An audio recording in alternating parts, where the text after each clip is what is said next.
Celebrating Passover with loved ones, there are a few traditional and modern recipes to try. Hi, I'm Krystin Goodwin with Buzz60, and take a look at these savory dishes to serve up for the holiday. Matzo ball soup is always delicious, but try chicken and veggie soup. Simmer chicken, onion, celery, and carrots to make a rich broth. You can always add matzo balls for more flavor. Check out these traditional potato latkes, fried and doused in garlic, onion, and seasoning. These are tasty no matter what the time of year. Or try this potato puree, made with cinnamon, herbs, and parsnips to add bold flavor. This looks so delicious. Brisket is a traditional main course of Passover. Try made with lemon and spices, then add potatoes or steamed carrots as a side. I'm a big fan of halibut. And look how tasty it looks grilled with balsamic glaze and brown rice. Then cocktail it with your favorite glass of wine.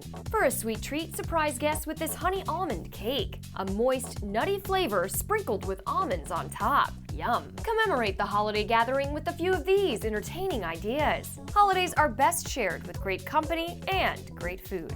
Buzz60, now you know, pass it on.